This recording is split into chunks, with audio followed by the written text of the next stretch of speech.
Okay. So in the last class we have finished glycolysis खत्म किया हमने Krebs cycle खत्म किया and we have finished the balance sheet. So the next cycle which we have to study is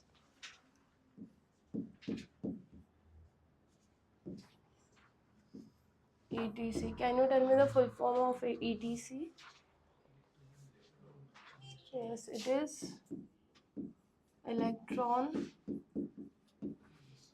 transport chain. इसका कोई दूसरा नाम? Any other name? और कुछ electron transport system, anything else जो हम लोग इसको बुला सकते हैं? See, यहाँ पे एक चीज़ वी हैव टू रिमेम्बर कि यहाँ पे एटीपी वेटीपी के फॉर्मेशन वगैरह कुछ होने नहीं वाली है. बट यू गाइस रिमेम्बर अपना जो NADP और वो कुछ रिडक्शन हुआ था, हाइड्रोजन ऐड हुआ है, NADH बने हैं, ये सारी जो चीज़ें बनी हैं और रिड्यूस हुए हैं वो सब यहाँ पे रोल प्ले करने वाले हैं. So there is no additional formation of things, it is just the transport of electrons that is happening here. Hence it is also known as respiratory chain. क्या बुला सकते हैं हम इसको?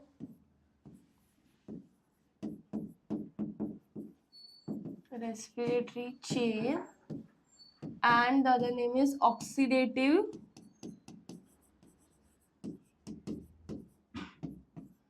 phosphorylation. क्या बुलाएंगे? समझिए? ठीक है. अब ये रिएक्शन हो कहाँ पे रही है? Where it is occurring, right? That is the question. So site is very much obvious. इसकी साइट माइटोकॉन्ड्रिया होगा, ठीक है. बट माइटोकॉन्ड्रिया में कहाँ पे होगा, दैट इज ऑल्सो इम्पोर्टेंट. तो यहाँ पे 3 पार्ट्स में या 3 जगहों पे ये हो रहा है एक साथ में. First is going to be your IMS. What is IMS? Inner membrane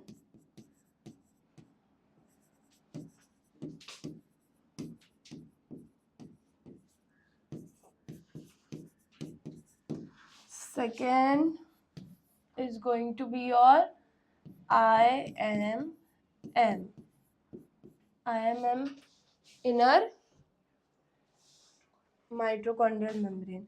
mitochondria में डबल मेम्ब्रेन होती है, पता है ना? मेम्ब्रेन बाउंड ऑर्गेनल्स, ऐसे सारे टर्म्स हमने यूज किए हैं. This is inner mitochondrial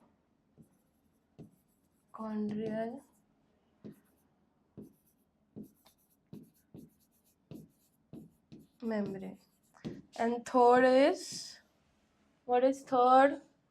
Third is your M, which is your matrix. Mitochondria में मैट्रिक्स होता है, पता है? होता है ना? श्योर. सो पहले सिर्फ हम लोग साइकिल को देख लेते हैं कि क्या क्या चीजें दिख रही है यहाँ पे, and then we will understand exactly what is occurring. Okay, चल. So I hope the diagram is visible to you guys. तो सबसे पहले जो हमको यहाँ पे याद रखना है वो है कॉम्प्लेक्सेस के नाम. क्या याद रखना है इसमें? कॉम्प्लेक्सेस के नाम. एंड वो कॉम्प्लेक्स क्या करने वाला है वो, जैसे कि very first if you will see here what is happening. If you guys know we have NADH, H+ है हमारे पास फॉर्म हुआ, उसको अपने को रिड्यूस करना है, उधर से अपने को हाइड्रोजन निकालना है अपने को. So that will be converted into NAD. तो ये जब कन्वर्जन हुआ है तो 2 इलेक्ट्रॉन्स ट्रैवल कर रहे हैं, और यहाँ पे कौन सा कॉम्प्लेक्स रोल प्ले कर रहा है? NADH डिहाइड्रोजनेज डिहाइड्रेट कर रहा है, मतलब हाइड्रोजन को निकाल रहा है, वहां से रिमूव कर रहा है. अग्री करोगे? यस. सो यहाँ से how many hydrogen atoms are travelling? 4H+. Correct. Moving ahead, and 2 electrons are traveling simultaneously, FMN, then FES. फिर यहाँ से they are going to travel to UQ, UQH2. Electrons यहाँ पे स्प्लिट हो रहे हैं, तो ये जो हमारा 4H जो है वो आगे और कंटिन्यू हो रहा है। अगेन कॉम्प्लेक्स 3 में कुछ हो रहा है क्या, अपना निकल रहा है या आ रहा है? नहीं हो रहा। Coming back to complex 2 which is your succinate dehydrogenase. Succinate कहाँ पे बना था? यस। तो again your succinate is going to be converted into fumarate. Fumaric acid भी बन सकता है, वो भी हमने पढ़ा था। कहाँ पढ़ा था फ्यूमरेट? यस। अगेन यहाँ पे सो क्या हो रहा है, यहाँ पे तुम्हारा FAD का कन्वर्जन होगा। FAD भी फॉर्म हो रहा था ना, FADH2, right? So FADH2 will be converted into FAD। Am I clear? फिर और क्या कन्वर्जन, अपना जो फोटोलिसिस हुआ था, बेसिकली यहाँ पे चीजें रिफॉर्म हो रही है। सो फोटोलिसिस में क्या हुआ था, हाफ O2 + 2H स्प्लिट हुआ था। अब उसको हमको वापस क्या बनाना है, वाटर के कॉम्प्लेक्स में कन्वर्ट किया, उसको हमने वापस क्या बना दिया है, वाटर बना दिया है। तो कौन से कॉम्प्लेक्स की वजह से यहाँ पे वो काम हुआ है, कॉम्प्लेक्स 4 साइटोक्रोम ऑक्सीडेज। तो यहाँ पे क्योंकि H2O का फॉर्मेशन हुआ है, तो यहाँ पे योर 4 इलेक्ट्रॉन्स आर गेटिंग, जो 4H एटम्स थे वो अब क्या हो गए, Q2 हो गए। समझ रहा है? यहाँ पे 2 मॉलिक्यूल चले गए तो 2 बचे। Is it clear? Sure. And lastly again अपना जो ADP + PI था वो वापस कन्वर्ट हो रहा है into ATP, in the presence of which enzyme it is going to happen, ATP synthase. तो यू गाइस रिमेम्बर हम लोग ने कुछ ग्रेडियंट से रिलेटेड फोटोसिंथेसिस वाले चैप्टर में भी पढ़ा था, पोटेंशियल ग्रेडियंट बनना होता है, वो यहाँ पे भी रोल प्ले कर रहा है। Are you understanding the connection? ये F1 और F0 के बारे में भी हम लोग ने कहाँ पे पढ़ा था,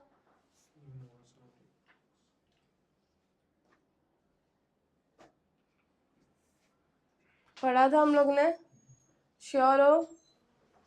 समझा? ये बेस ऑफ द साइकिल समझ गया।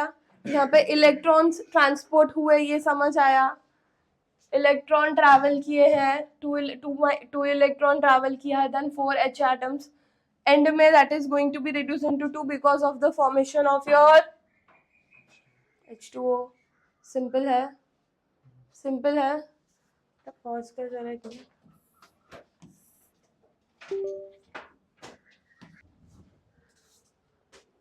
ओके, सो रफली ये साइकिल समझ आ गई है। Did you guys understood the cycle? What is happening? The whole motto of this cycle is the transport of your electrons and तुम्हारे हाइड्रोजन का क्या करना है, ऑक्सीडाइजेशन है, डीऑक्सीजनेशन है, डिहाइड्रोजनेशन है, दैट इज हाइड्रोजन को ऑक्सीडाइज करा रहे हैं हम लोग। That is the whole motto of this cycle. Are you understanding?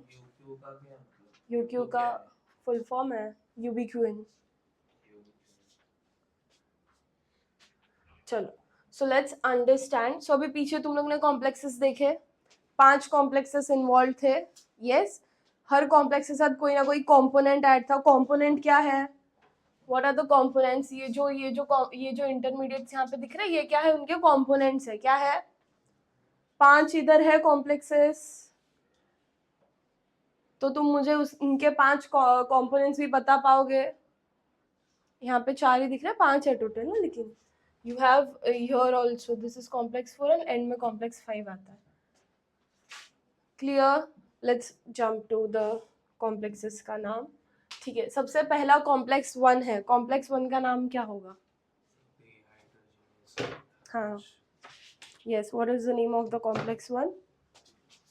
देखो समझो, complex 1 क्या कर रहा है, किसका डिहाइड्रोजनेशन कर रहा है? NAD। तो उसका नाम क्या है, साइकिल में लिखा हुआ है, what is the name? NADH dehydrogenase। NADH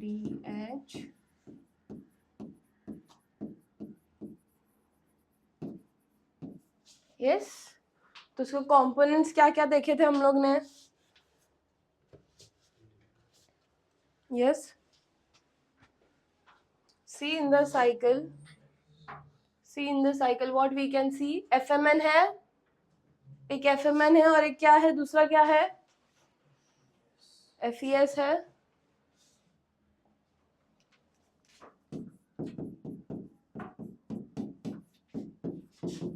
Then we have UQ reductase. क्या होता है, और अपने पास यहाँ पे UQ reductase. Let's go to the second complex. Second complex का नाम क्या होगा, साइटो. अच्छा, इसके आगे हम लोग को कॉम्प्लेक्स वर्ड भी ऐड करना है, cytochrome B6 BC1. Complex two सक्सेसिविटी एट ऊपर नीचे था, 3 पहला था, 2 से ऊपर.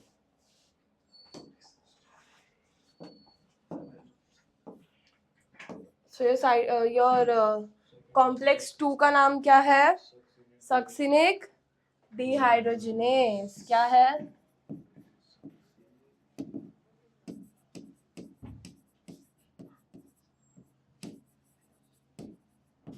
वहां पे कौन से कॉम्प्लेक्स थे, FES and, yes, FES and FAD. Third complex का नाम था जो तुम लोग ने बोला था तभी, साइटो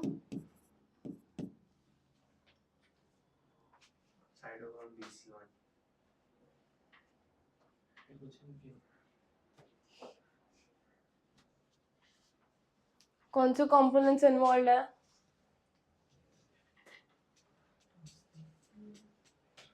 यहाँ पे we have cytochrome. Which all cytochrome will be there, cytochrome C है, देन B भी होगा, और क्या होगा, yes, FES. Next complex 4. Complex 4 का नाम क्या है,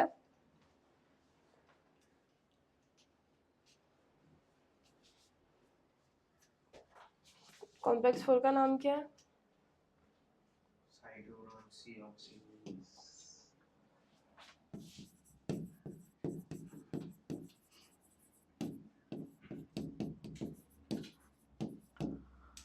कौन से कंपोनेंट्स है वहां पे,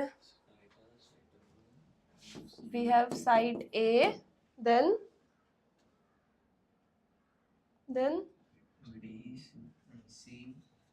C है उधर, are you sure, see the cycle again, क्या क्या है, साइट A है, साइट A3 है, और क्या है, CUB. क्या है वो CUB, क्या है, यहाँ पे 2 CU के सेंटर्स है, क्या है, लास्ट है तुम्हारा complex 5. Can you guess the name of the complex 5, CU क्या होता है, यस, CU क्या होता है, हाँ, FMN का फुल फॉर्म क्या होगा,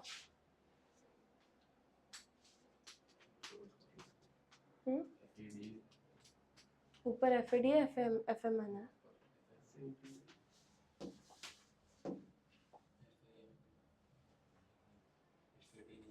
FAD नीचे है, FMN ही है, ठीक है, वो दोनों सेम ही है इसके कॉम्प्लेक्सेस के. कॉम्प्लेक्स 5 का नाम क्या होगा, what would be the name of complex 5, ATP,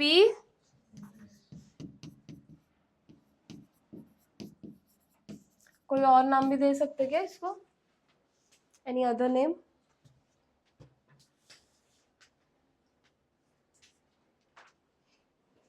any other name,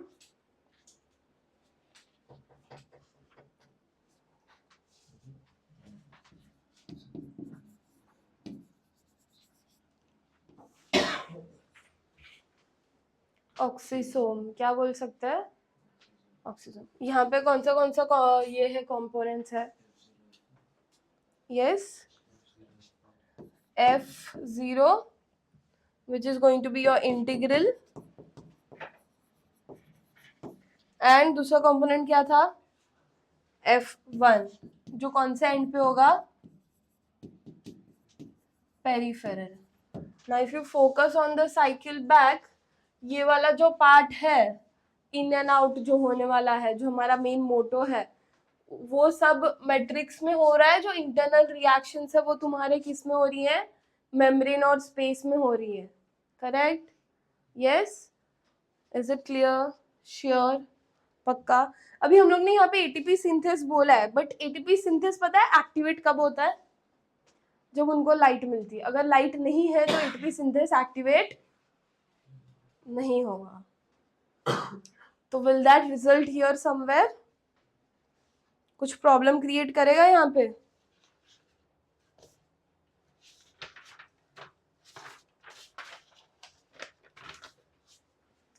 अगर एटीपी सिंथेस एक्टिवेट नहीं हुआ तो मेरा पूरा इलेक्ट्रॉन का साइकिल कंप्लीट होगा क्या?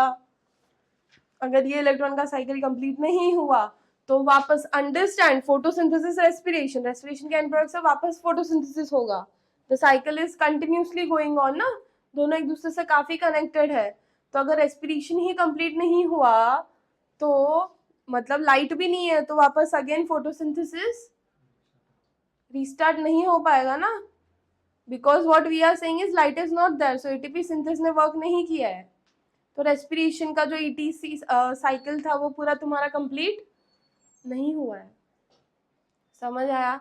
इसका कंप्लीट होना क्यों इंपॉर्टेंट है? क्योंकि ये अपने को क्या देने वाला है, एफएडी देगा, एनएडी देगा, जो वापस तुम्हारा, इफ यू अंडरस्टैंड, हमने जब फोटोसिंथेसिस की साइकिल्स पढ़ी थी वहां पे हमने वापस वो सारी चीजें डिस्कस की थी। यस? पक्का समझ आया? ये सिंपल है। श्योर? अब मुझे ये बताओ, तुम लोगों को क्या लगता है ये जो साइकिल या ये जो चीजें हो रही है, ये यूकैरियोट्स और प्रोकैरियोटिक ऑर्गेनिज्म में भी हो सकती है?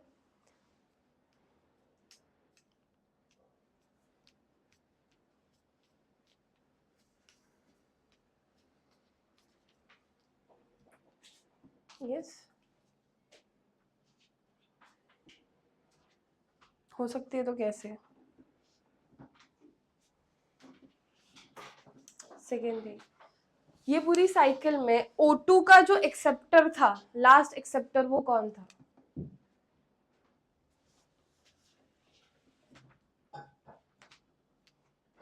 O2 था इस साइकिल में? था। फिर O2 कहाँ पढ़ा था हमने? O2 कहाँ पे डायरेक्ट वो H2O फॉर्म कर रहा है ना अंदर। अच्छा, टेल मी, हाइड्रोजन का लास्ट एक्सेप्टर कौन है?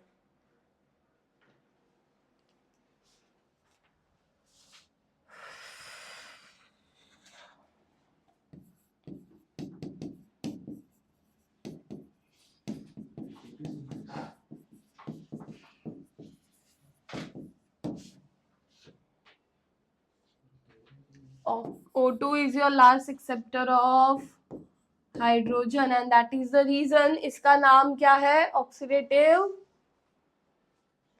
फॉस्फोराइलेशन। नाम में ही लिखा है उसके। समझ आया? और उसी के रिडक्शन से फिर अपना आगे जाके क्या फॉर्म हुआ है, एंड में वाटर फॉर्म हुआ है ना। समझ आ रहा है? Is the cycle easy? Have you understood this cycle? पक्का? आगे बढ़े अपन। चलो, नेक्स्ट साइकिल कौन सी पढ़नी थी अपने को? The next thing that we have to study is amphiboolic pathway. Now what do you understand by this term amphiboolic pathway? इसका मतलब क्या है? क्यों पढ़ रहे हैं हम लोग amphiboolic pathway? Yes, any guesses? क्यों पढ़ रहे हैं हम लोग amphiboolic pathway? कुछ तो रीजन हुआ होगा ना amphiboolic pathway पढ़ने का। कैसे टाइम पास के लिए पढ़ रहे हैं?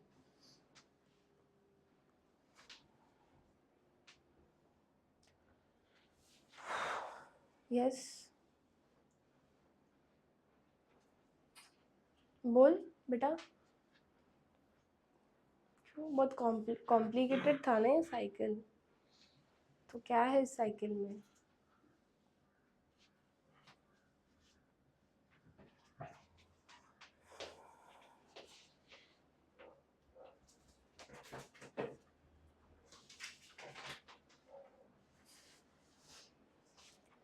सी understand one thing, we know that glucose जो है वो अपने लिए मेन प्रोडक्ट है for the formation of ATP, correct? But glucose हम लोग को डायरेक्ट रॉ फॉर्म में मिलता है क्या कभी कि हाँ इधर ग्लूकोज है, डायरेक्ट ग्लूकोज ही मैं अपनी बॉडी में डालू? It's not always that, right? We are not always taking glucose as it is, है ना? हम लोग को ग्लूकोज कार्बोहाइड्रेट से भी मिलता है, राइट? तो क्या कार्बोहाइड्रेट्स डायरेक्टली रिएक्ट करेंगे अपने साइकिल में? नहीं, कार्बोहाइड्रेट्स में पहले वो कन्वर्जन होगा। अगर कॉम्प्लेक्स शुगर्स है तो they will be converted into simple sugars and then it is going to form your glucose, और फिर वो ग्लूकोज अपना वो ग्लाइकोलिसिस का साइकिल करेगा। सिमिलरली अगर फैट्स है तो फैट्स डायरेक्टली मेरा साइकिल को एंटर नहीं करेंगे। फैट्स जो है वो पहले कन्वर्ट होंगे into fatty acids and glycerol, फिर वो ग्लिसरॉल जो है वो तुम्हारा डायरेक्टली कौन सा ग्लाइकोलिसिस का जो अपना बीच स्प्लिटिंग वाला पाथवे आ रहा था ना, क्लीवेज हुआ था जहाँ पे, वहां पे एंटर करेगा और वहां से साइकिल कंटिन्यू करेगा। Similarly if you look for proteins, proteins जो है in the presence of proteases will be converted into amino acids, फिर वहां पे डीअमाइनेशन होगा। Do you know what is डीअमाइनेशन?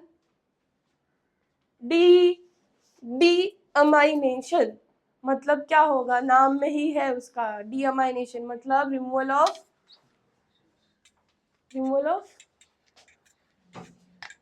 Amines, amino group ना, इसीलिए उसको ये डीअमाइनेशन बोल रहे हैं ना।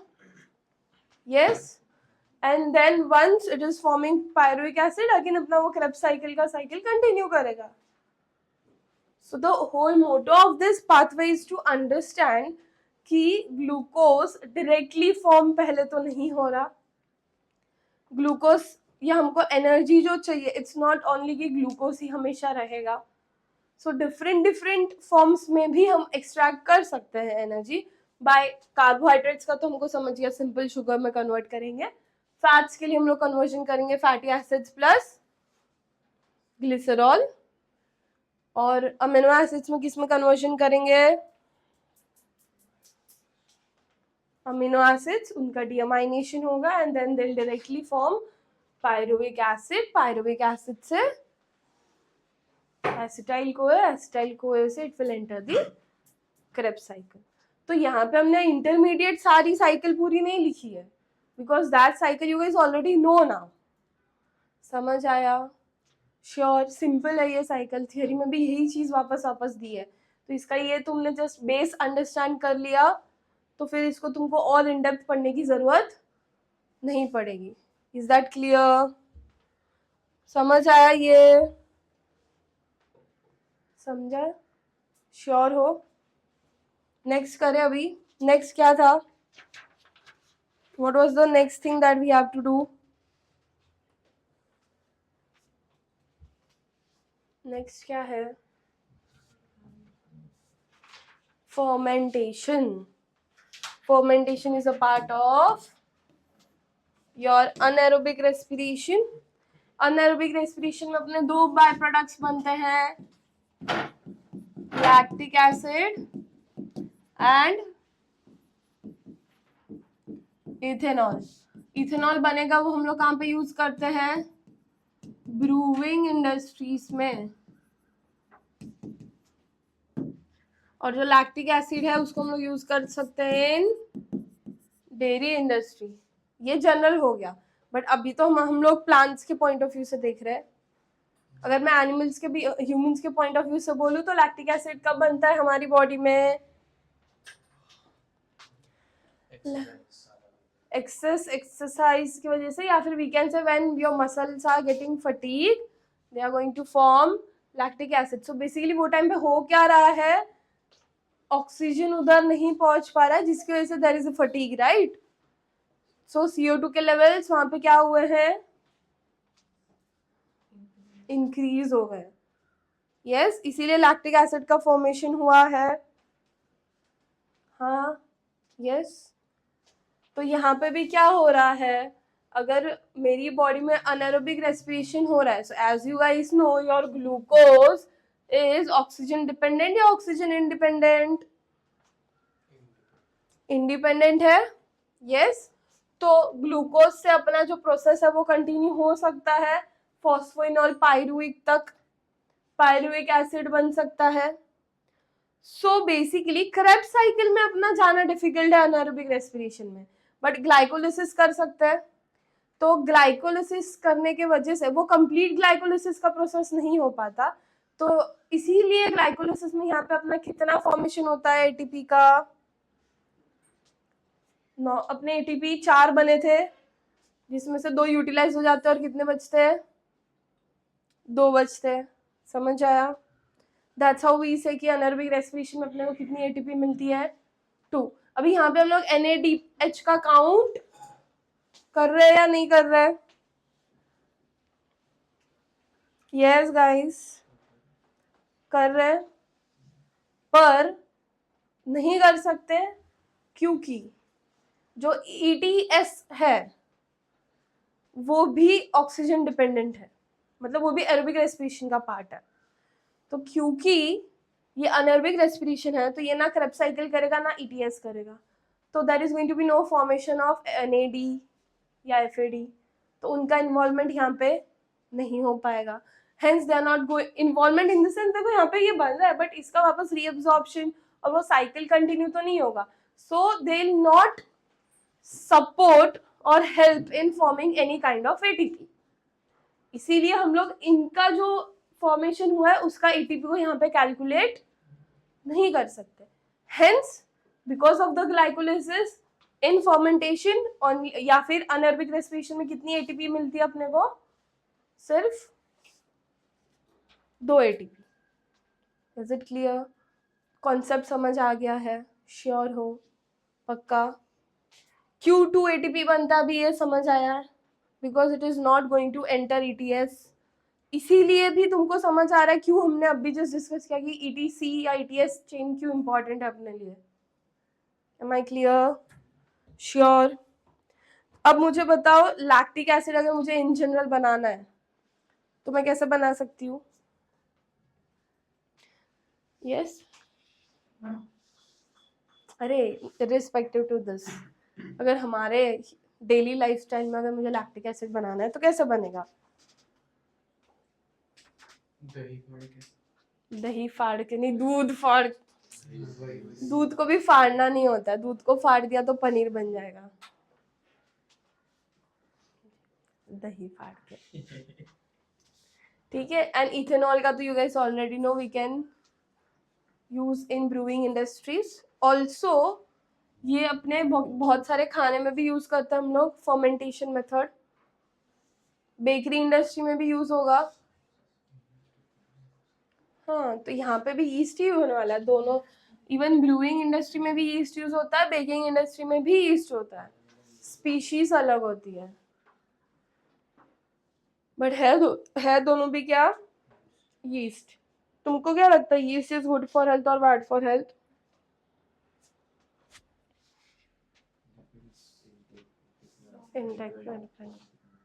बैड। तो अपना बहुत सारे खाने में यीस्ट है। ऑल्सो जो हम लोग इडली फर्मेंटेशन करते हैं उसमें यीस्ट नहीं है, वो भी नहीं डाला तो भी फर्मेंटेशन होता है। इडली का बैटर जो बनता है तो एक्चुअली में क्या करते हैं, राइस के साथ में थोड़ी सी उड़द दाल या कुछ डाली जाती है जिसको ओवरनाइट रखते हैं। अब ओवरनाइट रखने की वजह से वो ऑटोमेटिकली क्या हो जाता है, फर्मेंट हो जाता है। So we are not adding any external bacteria और फंगाई और एनीथिंग, वो नेचुरली हो रहा है, राइट? अब यीस्ट जो है, अभी चलो लेट्स टेक एग्जांपल, फर्मेंटेशन करना है, मेरे को अल्कोहल बनाना है और उसमें मैंने यीस्ट डाल दिया और वो अपना प्रोसेस चालू कर दिया फर्मेंटेशन का। अब अल्कोहल अगर वो फर्मेंट मैंने 10 दिन 12 दिन 15 दिन रख दिया तो वो बहुत ही ज़्यादा अल्कोहल बना देगा, अल्कोहल परसेंटेज बहुत ज़्यादा इंक्रीज हो सकता है ना। So your yeast is having that capacity कि जो यीस्ट है ना वो खुद को मार देते हैं अगर अल्कोहल का परसेंटेज 13% से ज़्यादा हो जाता है, तो 13% तक का ही अल्कोहल बनाने का कैपेसिटी है यीस्ट का। So my question for you guys is, अगर मुझे ज़्यादा परसेंटेज ऑफ अल्कोहलिक ड्रिंक्स बनानी है तो फिर मैं वो कैसे बनाऊंगी? वाह, 13 बना के मिक्स करेंगे ना, स्मार्ट। यस, यीस्ट के अलावा मेजॉरिटली यीस्ट की वो स्पेसिफिसिटी है, तो हम लोग यीस्ट के अलावा और भी दूसरी चीज़ें यूज़ कर सकते हैं। दूसरे दूसरे स्पीशीज ऑफ ऑर्गेनिजम्स है जो फर्मेंटेशन में हेल्प करते हैं, जो हाई लेवल ऑफ अल्कोहल देने में यूज़ होते हैं। सो जो हम लोग हाई कॉन्सेंट्रेशन वाले अल्कोहल मिलते हैं अपने को, उसमें अलग अलग स्पीशीज होता है। अब ये स्पीशीज के बारे में कौन सा क्या कब यूज होता है, that we are going to study in 12th standard का बायो माइक्रोब्स का चैप्टर में हम लोग पढ़ेंगे कि how it is happening, what is the process of making, everything we are going to understand. Is it clear? ये समझ आ गया तुम लोग को? Shall we move ahead to our last part which is again an important part. क्या था? Respiratory quotient, ठीक है, जिसको हम बोलते हैं आरक्यू। ना what is respiratory quotient, how can I define it? You guys remember respiratory substrate हम लोग ने जब स्टार्ट किया था तभी मैंने तुमको बताया था, याद है? क्या है रेस्पिरेटरी सबस्ट्रेट? जो यूटिलाइज करके कोई चीज बनने वाली है, that is your respiratory substrate, जिसमें हमने कार्बोहाइड्रेट्स पढ़ा था, फैट्स पढ़ा था और प्रोटीन्स। तो रेस्पिरेटरी क्वोशिएंट क्या है? Basically it is nothing but the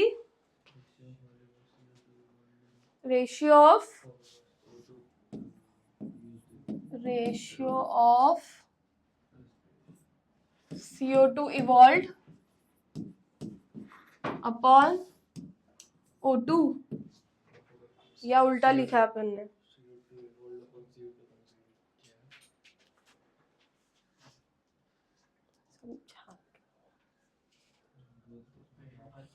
yes,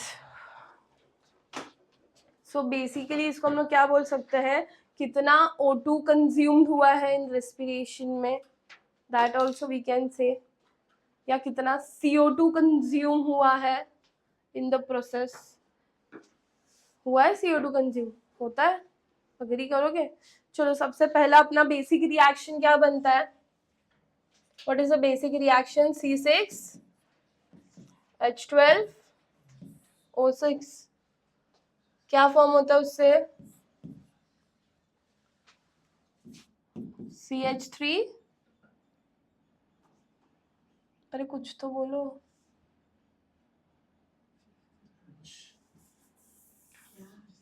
glucose से क्या बन रहा है? अगर इन द प्रेजेंस ऑफ ऑक्सीजन हो रहा है तो क्या बनेगा, और in the absence of oxygen क्या बनेगा? लेट्स से +6O2 है, क्या बनेगा? Yes, 6CO2 plus 6 plus, this is the general reaction that is going to occur. Sure? तो अगर मैं जनरल अपना रेस्पिरेटरी टाइप बताऊं जो हमारा नॉर्मल इस रिएक्शन में हो रहा है, तो क्या होगा? Can you guys tell me what is going to be my RQ?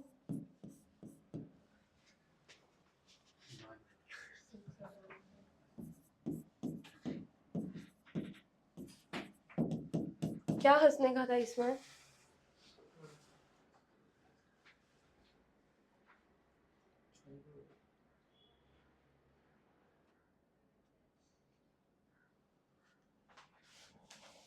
ये एक कंडीशन है।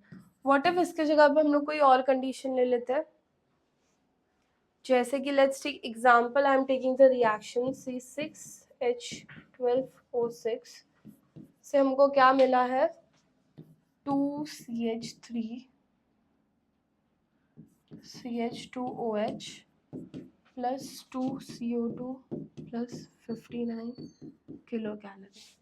अब इस सिचुएशन में मुझे आरक्यू बताओ कितना होगा?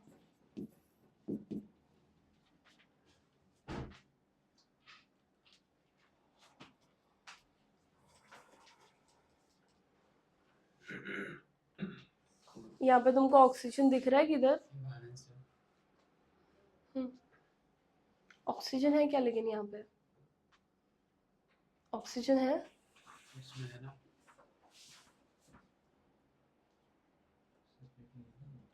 तो हो जाएगा ना।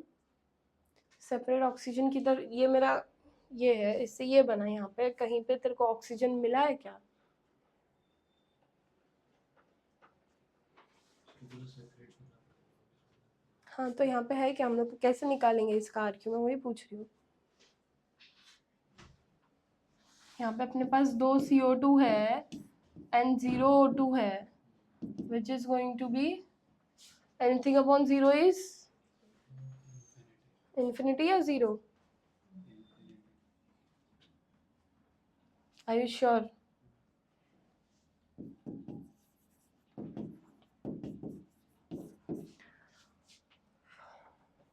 जीरो कब होगा फिर?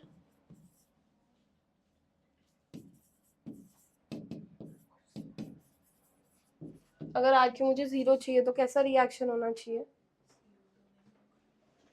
तो रिएक्शन क्या बनेगा, कैसे बनाएंगे वो रिएक्शन को हम लोग? यस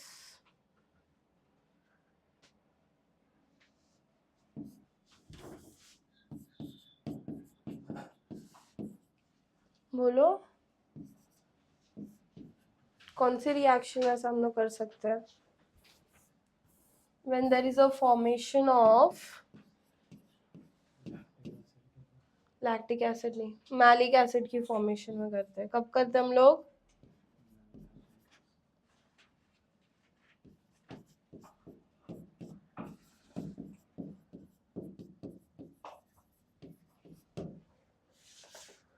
समझ आया? समझा? मैलिक एसिड में करें। अब ये मैलिक एसिड कब बनता है?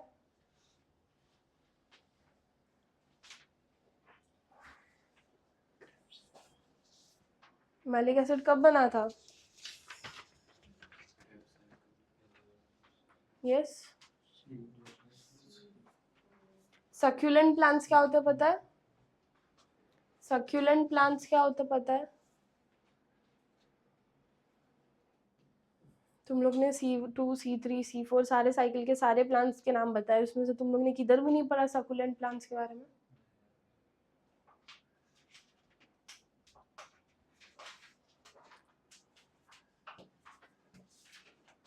Yes tell me, I am giving you guys 2 minutes, सोचो अच्छे से, पता है तुमको ये चीज है।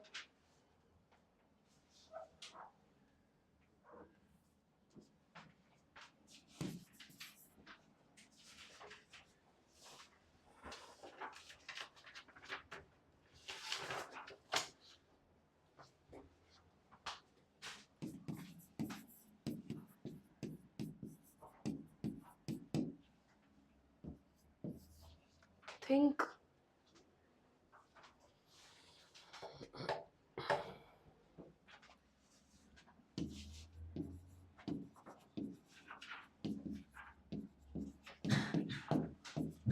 तुम्हारा नेक्स्ट क्लास का होमवर्क ले, you guys will tell me what is succulent plants.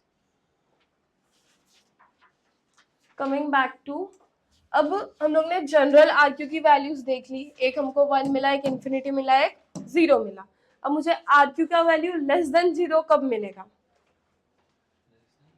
Less than 0 जब oxidation of fat and protein होगा। किस कब बनेगा?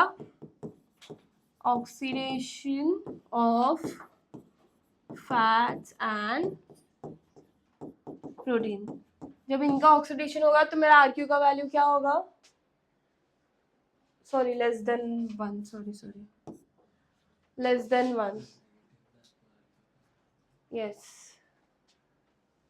लेस देन 1 कब होगा? जब मेरा ऑक्सीडेशन किसका होगा? फैट्स एंड प्रोटीन का। क्यों ऐसा होता है?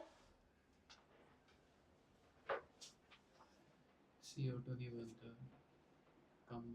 कम है, नहीं बनता नहीं बोल सकते। और कौन सी कंडीशन में बन सकता है? अगर मेरा सेल स्टार्व्ड है।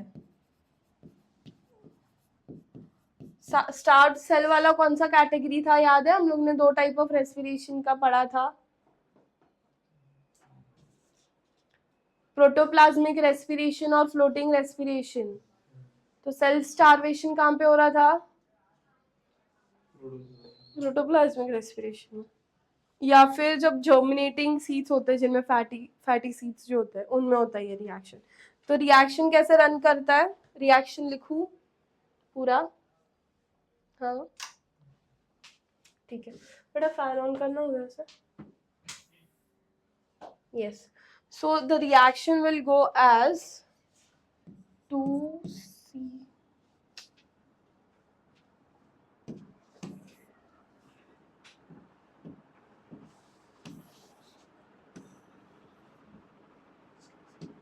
yes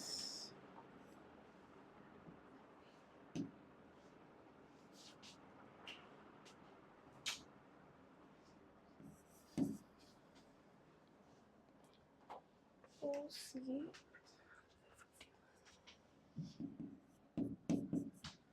H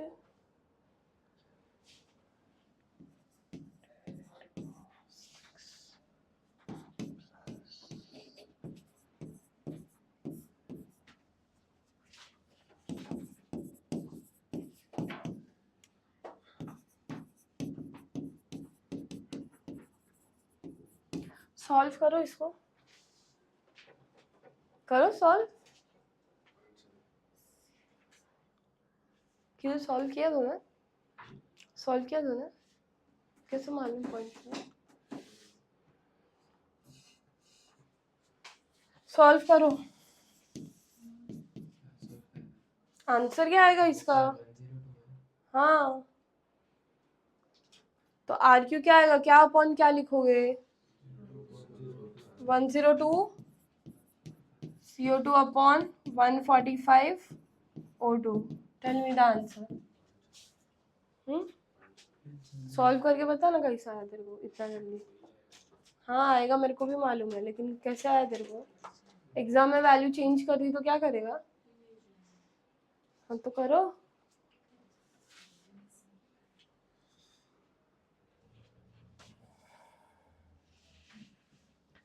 and what would be, अगर मुझे ठीक है, ये जो है ना फैट्स का है, प्रोटीन का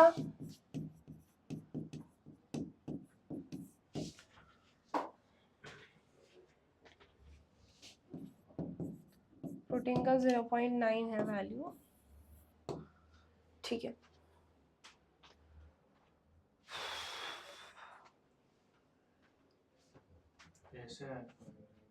उसका बड़ा कैलकुलेशन है, तो ऑलरेडी अपने को वैल्यू दी गई है कि प्रोटीन का 0.9 है। इसका सॉल्व करके बताओ मेरे को।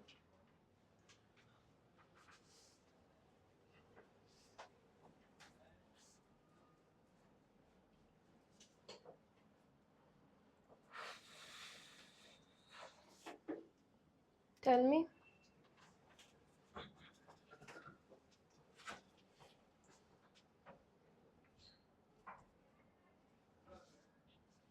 आया आंसर? अभी क्यों इतना टाइम लग रहा है, इजी है ना कैलकुलेशन तो। चल अभी लास्ट कैटेगरी अपना मोर देन वन। मोर देन वन किस में आएगा? सारे ऑर्गेनिक एसिड जो होते हैं ना उनके लिए अपना क्या आएगा? मोर देन वन आएगा वैल्यू। क्या आएगा वैल्यू? More than one. तो let's take example of succinic acid. ठीक है, सक्सेनिक एसिड का फॉर्मूला पता है तुम लोग को? पता है फॉर्मूला? हाँ कि नहीं, कुछ तो बोलो।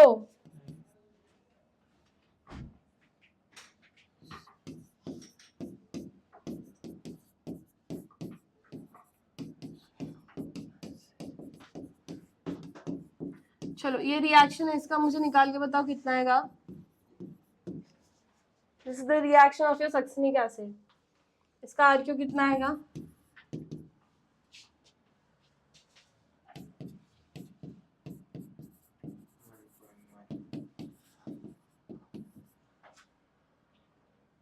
सॉल्व किया दो, कैसा है? क्या आया? CO2 कितना है और O2 कितना है?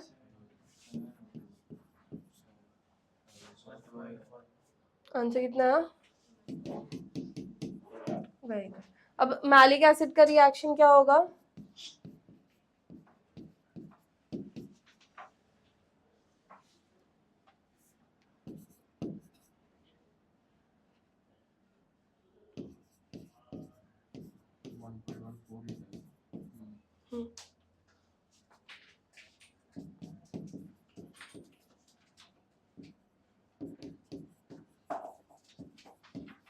यस, मैलिक एसिड का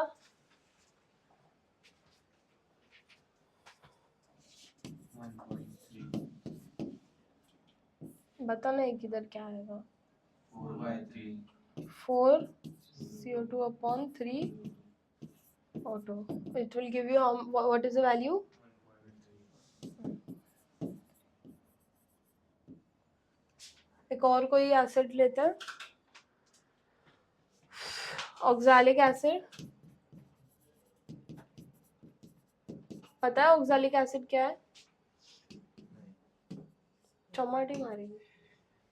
नहीं हो रहा उसका फॉर्मूला. अरे फॉर्मूला नहीं पूछा, ऑक्सैलिक एसिड क्या है वो पता है क्या पूछा मैंने. पीछे जो साइकिल्स पढ़ी है ना उसमें फॉर्मूला भी लिखा हुआ था. बताओ फॉर्मूला क्या है.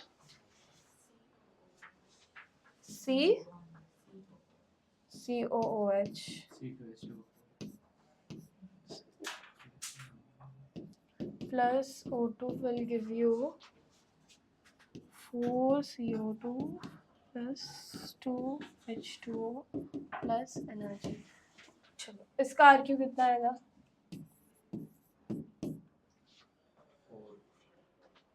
4 CO2 by upon which will give you 4. समझ गया? सिंपल है. श्योर. आगे कुछ डिस्कशन करते हैं. अब अगर मुझे बताओ 1 ATP is giving you how many kilocalories? 1 ATP gives you how many kilocalorie?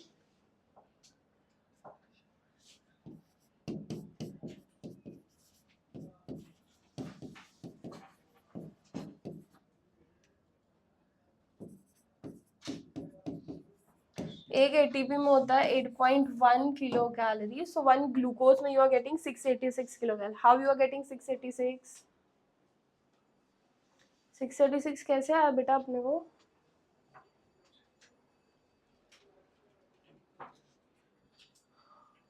molecules हो गए ना.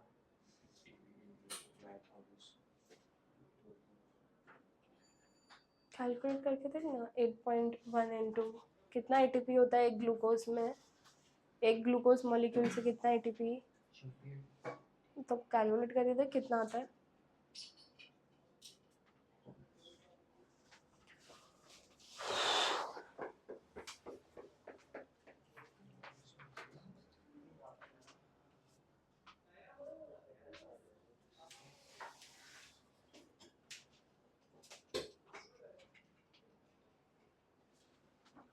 बहुत ज़्यादा आ रहा है.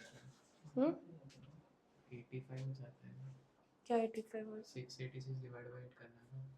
क्यों डिवाइड बाय 8? एक एटीपी कितना पूछ रहा है ना, वैसे ही आएगा. तो 8 क्यों किया तूने? 80 माने 8.1 8.1 बोला.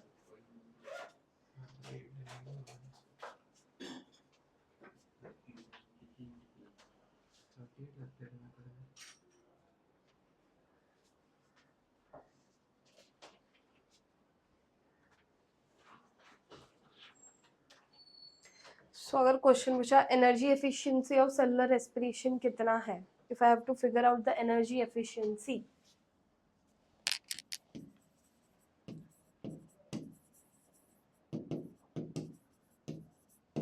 ठीक है. नॉर्मली अपना 38 एटीपी गेन हुआ है, राइट. 38 एटीपी गेन हुआ है. मतलब what I am going, how I am going to figure out its efficiencies. 38 ATP into 8.1. Yes. अब ये एफिशिएंसी हम परसेंट में निकालेंगे, राइट. तो पहले ना इसका हम लोग का आंसर जो आएगा उसको मैं अपॉन 100 करूंगी.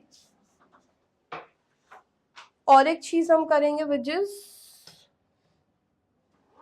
वेट, इसका जो आंसर आएगा उसको हम लोग डिवाइड करेंगे from 686 into 100 and that is going to be my energy efficiency.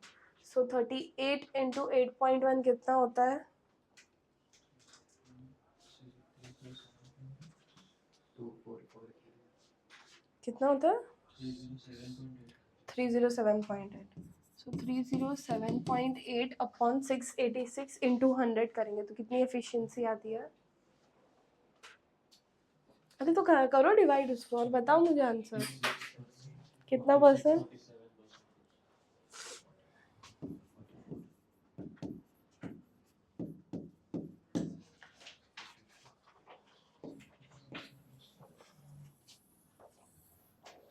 ये क्या है मेरा? एनर्जी एफिशिएंसी है. क्या है? energy efficiency of cell. So this is something they have given us, that 1 ATP is having 8.1 kilocal, and your through 1 glucose we get 686 kilocal. This is the state line they have given us. From this we have to figure out कि energy efficiency कितना है. तो हमने calculation से निकाला है कि अपने पास 38 ATP है. तो 38 ATP को हमने मल्टीप्लाई किया हमारे एक ATP के वैल्यू से, which I got 307.8. अब we know that 1 glucose is giving you 686 kilocal. तो उसको हमने इससे डिवाइड किया और हमको आंसर परसेंट में चाहिए, इसके लिए हमने इंटू 100 किया, which is your 44.84. यही अगर 38 की जगह पे 36 ATP होता तो आंसर चेंज हो जाएगा. Yes, it will go around 42% and around something. Yes, sure. समझ आया ये? अब ये क्यों हो रहा है? अगर तुमने नोटिस किया ईटीएस चेन तुम्हारी या ईटीएस सिस्टम बोले या जो भी बोले, एंड में एक एटीपी सिंथेसाइज हुआ है. क्या हुआ है? एंड में एक एटीपी सिंथेसाइज हुआ था एटीपी सिंथेसाइज, एटीपी बना था ना, तो उस एटीपी का क्या हो रहा है?